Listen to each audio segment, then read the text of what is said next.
selamat ya Ben gitu.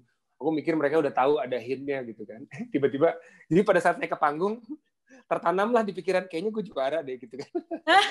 Tiba-tiba begitu pengumuman yang menang waktu itu Milen kan.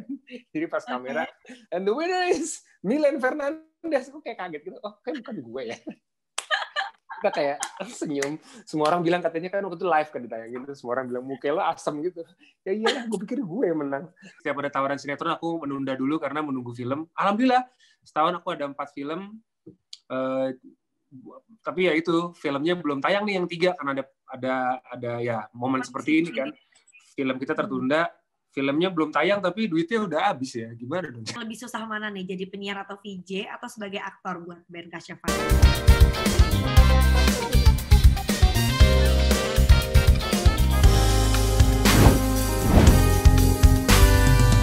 Nah, terus nih Ben, di tengah situasi perubahan kayak gini, ini kan Ben juga sempat kerja dari rumah gitu ya. Kita semua kan WFH lah ya.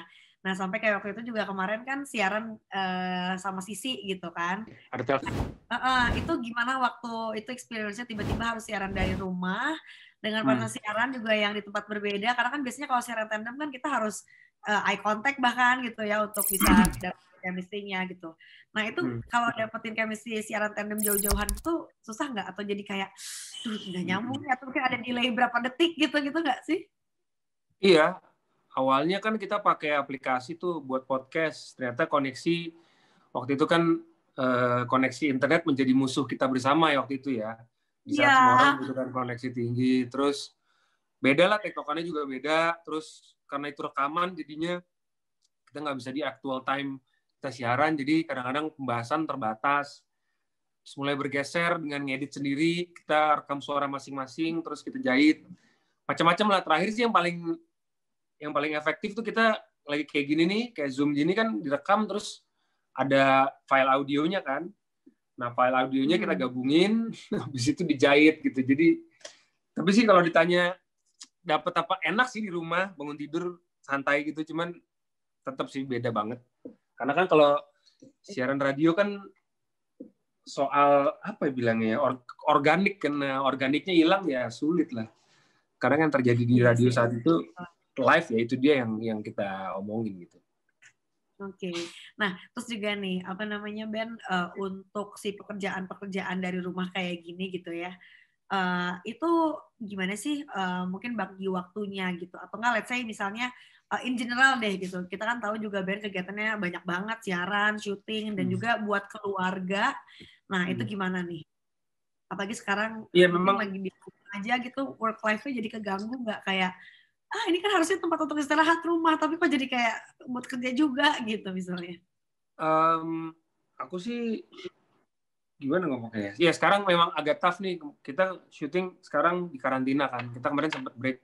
Sinetronku sempat break 3 bulan waktu kita di rumah aja. Terus kita mulai syuting lagi. Tapi sekarang dengan kondisi kita di karantina di satu tempat, kita melakukan tes berkala dan lain-lain sampai akhirnya semua safe. Akhirnya kita syuting di satu tempat, nginap semua di situ. Jadi orang yang tidak perlu pulang pergi, dia akan stay terus di tempat itu. Tapi beberapa kayak aku, kan aku ada siaran, sebisa pulang, tapi beberapa kali aku nginap juga gitu. Jadi emang 2 bulan, 3 bulan terakhir tuh waktu dengan keluarga cukup tough lah, tapi setiap minggu kan libur. Ya.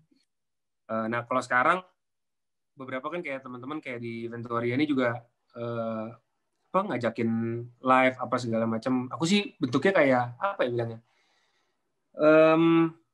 pengen sharing juga sih, sharing, bantuin orang juga. Kan semuanya sekarang kita yang penting kan bergandengan tangan bersama-sama melewati masa-masa yang bisa dibilang sangat menantang. Yoi gitu. Ya sebisanya yang aku bisa kasih, misalkan waktu sharing, waktu ngobrol ya aku kasih. Tapi kadang-kadang agak maksa juga, aduh bantu nggak ya? Tapi waktu kadang-kadang kita ini, kadang-kadang aku live sambil di tempat syuting juga. Sorry nih gue lagi di set gitu. Pernah kayak sesi kayak gini, lari-lari dari set masih keringetan habis adegan berantem gitu, terus kayak dia sebisanya lah bantu. Kayak sekarang kebetulan hari ini libur karena kemarin Minggu kita nggak libur, ditukar ke Selasa, jadi ya luckily bisa agak lebih santai sih. Tapi biasanya jam 12 sampai jam 6 sore kan ada waktu, biasanya kalau ada yang ngajakin ini biasanya kalau mau jam 12 siang atau jam 6 sore, jadi emang pas break gitu. Oke. sinetron sama film kan udah sekian banyak yang diperanin sama Ben juga as an actor gitu. Tapi ada nggak sih aktor atau aktris gitu yang emang suatu hari pengen banget nih Ben bisa acting bareng sama dia, tapi sampai sekarang tuh belum kesampaian aja, either mungkin belum ketemu di satu project atau apapun itu? Kalau film sih Reza sih. Dia opening bilang. Dulu pernah di satu film di Reza Radian. Dulu pernah di Perahu Kertas. Kebetulan aku jadi temannya dia. Cuman kita waktu itu udah cukup lama dan hanya bertemu satu frame dan tidak ada ini. Cuman Reza menurut aku saatnya aku pengen banget sih bisa satu project film sama dia. Bahkan pernah ketemu, aku kenal sama dia tapi nggak cukup akrab. Kenapa? Dan yang banyak dialognya mungkin nggak ketemu cuma di satu scene doang gitu kayak tadi. Iya, misalkan dia jadi lead, terserah deh, gue jadi pembantu umumnya, jadi asisten juga nggak apa-apa gitu. Tinggal banyak scene. Cuman emang karena waktu itu pernah ketemu sama dia di salah satu premiere film, terus aku bilang, Za, gue mau ketemu lo dong, ngobrol-ngobrol, minta nomor teleponnya. Gue bilang, gila aja, kenal, cuman ya nggak terlalu akrab lah gitu. Tapi emang pada saat dia muncul pertama kali, aku melihat dia tuh di Perempuan Berkalung Sorban, kan waktu itu dia main sama Reva Lina, terus aku belum tahu siapa dia, tapi di film itu aku ngerasa nih orang siapa nih gitu. Ternyata memang setelah itu dia masuk nominasi FFI dan soalnya ya sekarang menjadi Reza yang kita kenal lah, karena menurutku memang ya dia salah satu yang paling bagus sih di generasi kita. Sampai kayak ada istilah kayak sekarang kalau nonton film tuh nggak ada Rezanya, sampai kayak saking dia di mana-mana gitu kan. Iya gitu. Nah tapi dan kalau ada yang bertanya kenapa dia mulu ya karena dia bagus banget. Gimana dong? Sebagus itu dia emang ya. Nah sekarang coba kalau ditanya top 5 actor atau aktris yang jadi idola atau panutannya Ben Kasyafani siapa? Boleh. Christian Bale, terus Matthew McConaughey, terus Tom Hardy, terus Meryl Streep, terus Reza. Ya. Nah, kalau sekarang top 5 presenter idola atau panutannya Ben. Presenter idola. Boleh deh kayak 3 luar, 2 Indo gitu ya. Oh, 3 luar, 1 Indo. Kayak ngefans sama siapa? David Letterman, Jimmy Kimmel, Ryan Seacrest. Terus dua lagi siapa ya Chris ya? Manana sama Manajwa Shihab. Oke. Satu lagi Bang Andre gue suka sih. Bang Andre Taulany gue suka. Andre Taulany.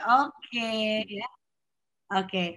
Dan terakhir top 5 sinetron Indonesia favoritnya Ben Kasyafani.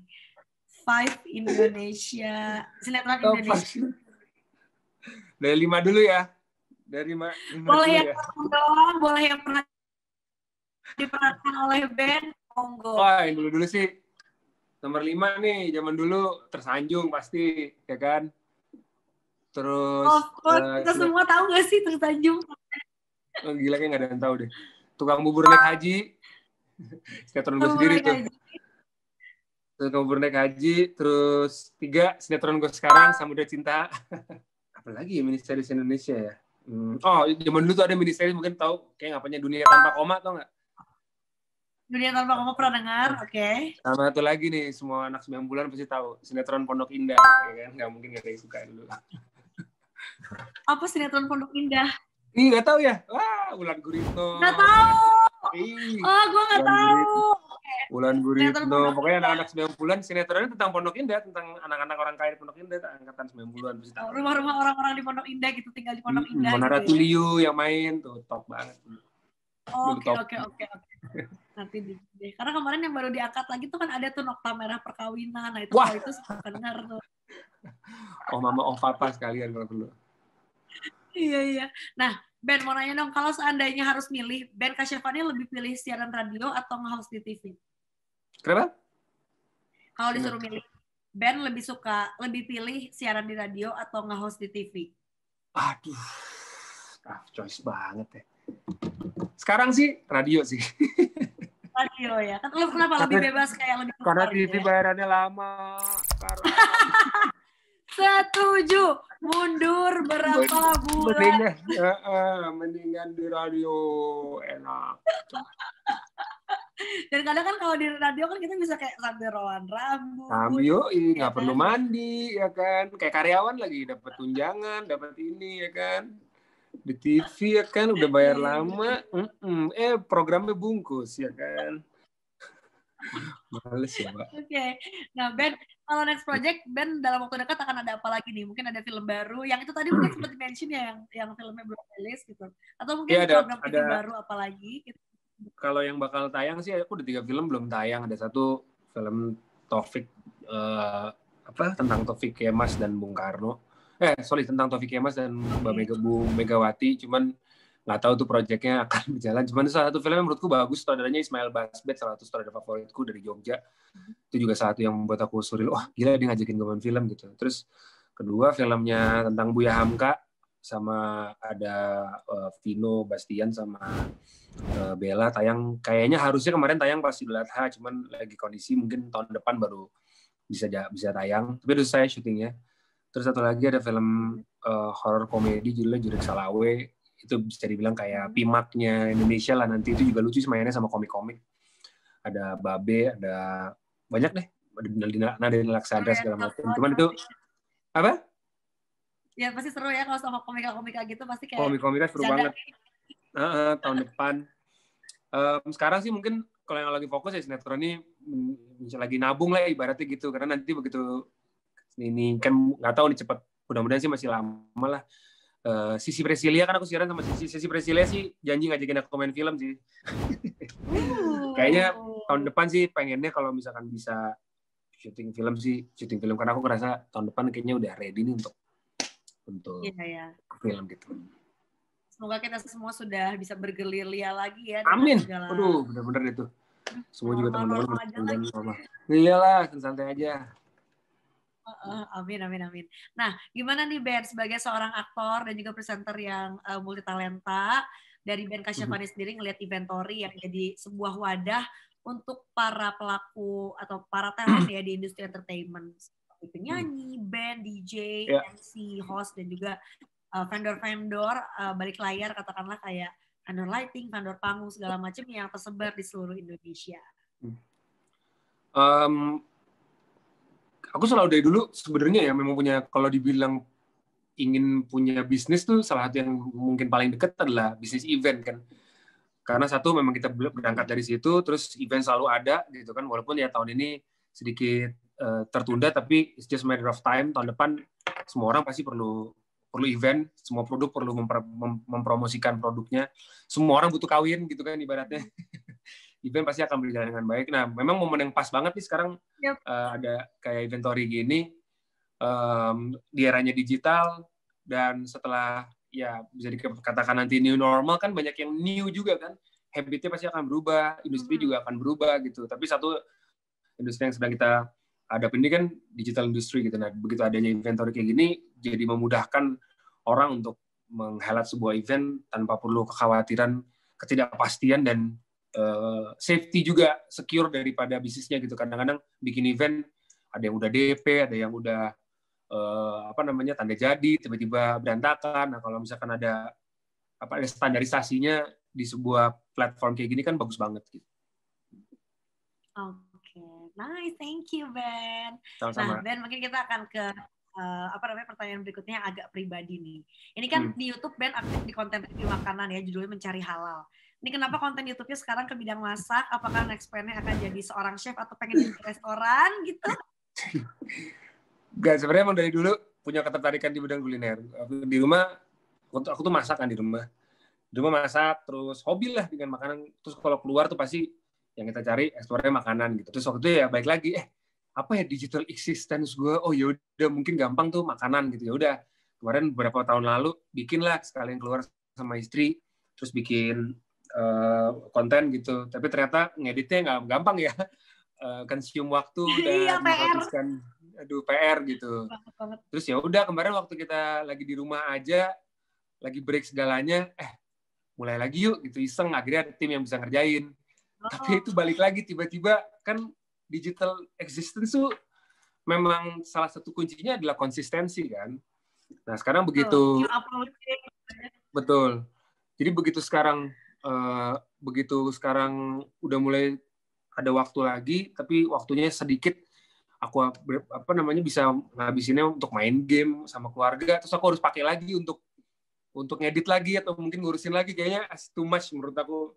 Jadi mungkin sekarang agak sedikit terhambat lagi. Nah, lucunya kemarin aku kan suka banget dengan konten-konten kuliner kayak di Netflix gitu, ada sama David Phil, ada Eat Pray. Kok Eat Pray Love sih? Ada yang kontennya David Chang tuh, salah satu chef orang Amerika dari Korea tuh, yang mereka jalan-jalan. Aku suka banget mereka explore makanan di satu tempat sambil ngobrol, sambil in-depth, ngobrolin tentang hal-hal gitu. Nah, aku bikin tuh kemarin dengan konsep yang sama, dengan teknik pengambilan kamera dan gambar B-roll. Wah, keren banget gitu kan. Dalam waktu 4 hari yang nonton 700 orang aja ya, jadi jadi kayak aduh, effortnya udah banget nih padahal gitu ya. Terus melihat ada orang yang bikin konten 2 jam nggak ngapa-ngapain, penontonnya 3 juta orang gitu, jadi kayak merasa sia-sia hidup ini kan. Jadi terpaksa saya tunda dulu deh. Kalau kita memupukkan kebahagiaan by numbers, jadinya kan gitu ya kadang-kadang ya. Aduh capek ya. Aduh mencari follower. Jangankan 1 juta viewers ya kan, 1.000 orangnya udah seneng banget. Ternyata memang seleranya, orang nggak terlalu belum tertarik dengan hal yang terlalu dipikirin, terlalu berbobot, terlalu ada makna di balik. Gitu, pengen yang santai aja kali. Kayaknya otak gue terlalu ribet kayaknya. Jadi udahlah, nanti aja deh, gampang kalau ditanya. Oke, nah ini juga nih, Ben sebagai seorang ayah dari seorang putri yang cantik sekali, ada Sienna Amira Syafani gitu. Ini kan baik yang bilang pasti seorang ayah tuh akan jadi first love buat ceweknya, buat anak cewek gitu ya. Nah nanti kalau misalnya udah besar Sienna punya pasangan, kalimat apa yang Ben ingin sampaikan ke cowok itu? Kalimat apa? Nggak terlalu ini sih ya, nggak terlalu, mungkin nggak usah banyak-banyak, pokoknya yang jadi suaminya rajin sholat, rajin doa, terus berakhlak baik, punya akhlak yang baik, udah itu doang sih. Karena kalau punya akhlak baik, insya Allah semuanya baik. Itu 3 itu. Oke, nah sama ngomongin soal ngurus anak nih Ben ya, zaman sekarang kan era digital tuh lumayan susah gitu ya, karena semuanya kayaknya gampang diakses, apalagi sekarang kalau suka lihat orang tua ya udah ngasih aja tab, abis itu ntar dia suruh nonton YouTube terus sampai mungkin dia udah ke next video berikutnya. Nah gimana kalau cara Ben sendiri ngejaga Sienna dari hal-hal kayak gitulah, katakanlah di era digital ini gitu, supaya dia nggak ngakses hal-hal yang mungkin belum waktunya dia tahu atau harusnya dia nggak tahu gitu. Ya. Satu biasa, aku sama Ines fokus sekarang mengenalkan digital dan sosial media itu apa. Mengenalkan tuh artinya bukan mengenalkan nih pakai, tapi mengenalkan tuh moral knowing. Kalau buat anak tuh, kalau kita mau menyampaikan sesuatu tuh ada moral knowing, moral feeling, sama moral behavior. Nah biasanya kalau moral knowingnya anak tuh udah tahu, dia tahu apa yang dia hadapin. Nah aku mengenalkan semua tuh, Instagram, sekarang TikTok, sekarang apa, mengenalkan tuh itu apa, barang apa, orang tuh pakai itu buat apa, di situ kita bisa apa aja, terus apa yang orang nikmatin, siapa yang bikin, di mana kita caranya, aku kasih tahu pelan-pelan dengan bahasanya dia ya. Jadi dia tahu ini tuh tentang apa sih gitu. Nah, sambil di situ dijelaskan juga ada manfaat baiknya, tapi bisa juga bisa jadi tidak baik juga gitu. Dan menjelaskan posisinya dia. Bukannya aku bilang anakku terkenal hebat, bukan, tapi lebih, nah bedanya nih karena ayah sama ibu sama Caca, ibunya dia bekerja di bidang industri hiburan yang orang tuh kenal, tuh bisa menjadi satu hal yang kurang menyenangkan kalau kita mendapatkan komentar-komentar yang kurang baik. Itu dulu biasanya aku kasih tahu gitu. Satu lagi, ya kalau boleh dibilang protektif sih, sangat protektif ya terhadap sosmed. Makanya kalau bisa dilihat mungkin beberapa bulan terakhir aku hampir bisa dibilang nggak pernah lagi posting anakku. Bukan karena pelit, padahal sebenarnya ya kalau aku mau mencari engagement gampang banget posting anak. Anak aktif itu kan kayak banyak banget yang nyari. Iya, cuman ya itu dia, kita nggak bisa kontrol apa yang bergulir di dalam situ. Nah, anak ini kan akan tumbuh besar kan. Buat dia sekarang, kita ngelihat itu kebutuhan siapa gitu, itu kebutuhan kita kan. Tapi apakah itu kebutuhan anak kita?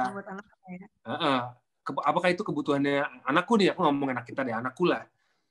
Ternyata mungkin setelah aku pelajarin dari musikologinya, dari kebetulan istriku juga Montessori, dia belum butuh. Yang dia butuhkan di teori Maslow itu satu, yang merasa disayangi, merasa tercukupi untuk dia merasa terkenal dan lain-lain, itu mungkin the least yang dibutuhkan sekarang. Jadi mungkin belum. Tapi ya kalau misalkan di Instagram ada akunnya dia tuh yang bikin waktu itu kan ibunya. Tapi ya karena kita sekarang udah pisah, ya dia juga punya hak lah untuk menentukan apa yang what's best for Sienna gitu. Jadi sambil kita berkomunikasi, sambil saling ngingetin, paling itu. Sama membatasi jam sih. Membatasi jam dia bermain dengan gadget.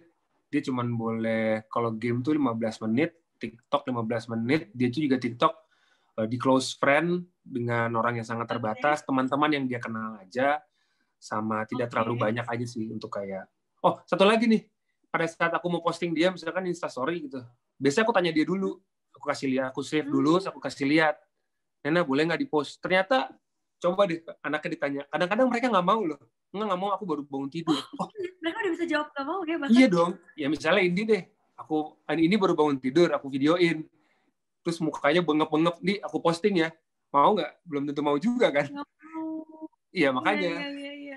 Ternyata anak kita yang kita sangka dia oke-oke aja menjadi bahan ketawaan kita dan teman-teman kita, ternyata dia punya penilaian juga. Gue nggak mau, gue baru bangun tidur, gue nggak mau, gue belum dandan gitu. Oh, akhirnya mulai saat itu setiap aku mau posting sesuatu di digital yang mana aku harus izin dulu, boleh nggak? Kadang dia bilang boleh, kadang dia bilang nggak boleh gitu. Jadi ya kurang lebih sih gitu. Oke, ya. Tapi tadi menarik sih yang kayak pembatasan jam sosial medianya tuh berdasarkan aplikasi ya. Itu jadi kayak berapa menit ini, berapa menit itu. TikTok juga berapa menit gitu. Oke, Ben, mungkin ini terakhir ada pertanyaan. Kita jawabin pertanyaan netizen di segmen Hai Netizen. Inventory. Ini dari @vanlive. Work-life balance sebagai pekerja entertainment gimana menurut Kak Ben katanya? Ya quite tough sih. Apalagi kalau yang waktu tersita cukup banyak, ya banyak-banyak belajar tentang diri kita sih. Kita tuh MBTI-nya apa, kita orang yang seperti apa. Biasanya kalau kayak gitu kita jadi lebih mulai mengenali kita sedang merasakan apa gitu. Kadang yang suka terlupa dari kita sibuk, terus kita merasa kita membahagiakan diri kita dengan mendapatkan uang yang banyak, tapi ternyata mungkin yang kita butuhkan saat itu, pada saat kita punya uang yang cukup, kita lebih butuh sesuatu yang berbeda. Makanya kestabilan emosionalnya kadang suka terganggu gitu. Gue kerja buat apa ya gitu. Cuma kalau kita mulai sadar, oh iya ternyata gue saat ini lagi pengen libur jadi diri gue yang seorang profesional, ya udah libur aja, break aja, hindarkan diri lo buat orang banyak, hanya buat keluarga gitu.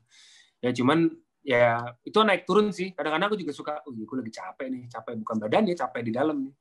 Ya udah gue butuh break. Kayak gitulah ya. Kita mengenali diri kita siapa sih penting banget sih. Konseling juga nggak ada salahnya sih, karena mental health sekarang jadi salah satu isu yang perlu kita sadari sih. Ya, setuju banget.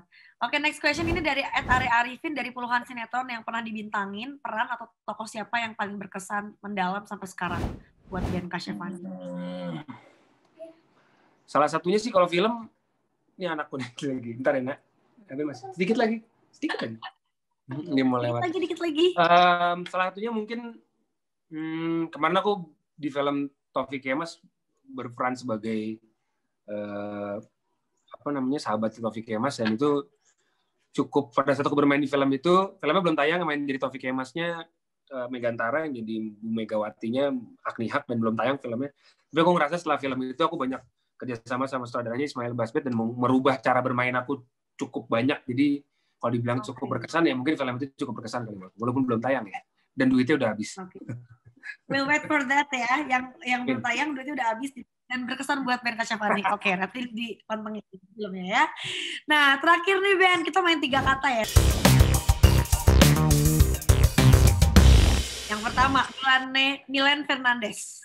Milan. Suaranya bagus banget. Suaranya bagus banget. Oke. Boleh ikut? Ya, 3 boleh lah ya. Franda. Are-are Malang. Are-are Malang. Oke, Imam Darto. Temen di Suku Asik. Temen di Suku Asik. Oke, Sisi Priscilla. Sisi Priscilla. Sisi Priscilla yang ngajarin belanja. 3 kata kan? Cewek banget ya. Dan juga, nah ini Nesyana Ayu Nabila atau Ines. Ines apa nih? Nena deh. Nesyana Ayu Nabila apa coba? 3 kata. Cepetan. Cepet. Pinter, solihat, cantik. Wih, pinter, solihat, cantik. Wow.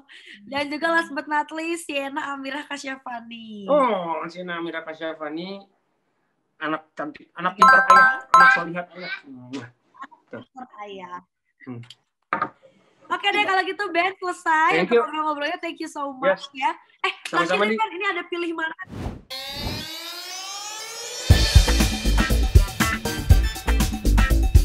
Oke, yang pertama ya, sinetron atau film?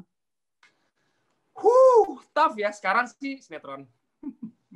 Oke, acting atau presenting? Acting. Oke, komentator bola atau VJ? Ya, VJ. Aku juga mau dipilih-pilihkan kayak gitu dong biar aku bisa. Lalu, siaran atau stripping? Apa? Siaran atau stripping? Aduh, berat juga ya stripping. Stripping. Dan terakhir nih, main sama anak atau ambil job luar kota?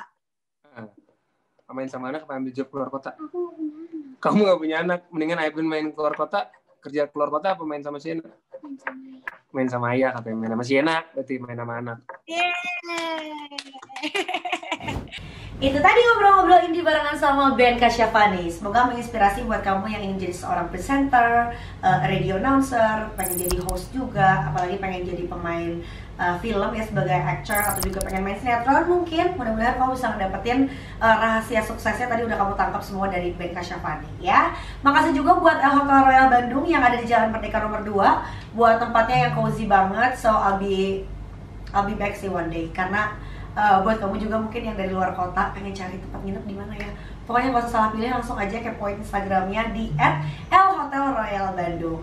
Jangan lupa juga buat like video ini dan juga subscribe ke YouTube channelnya inventory.id. Plus kamu juga boleh komen sebanyak-banyaknya. Abis ini kamu pengen lihat Indi ngobrol sama siapa lagi. So thank you so much. Indi Anisanya pamit. See you when I see you teman cerita. Bye.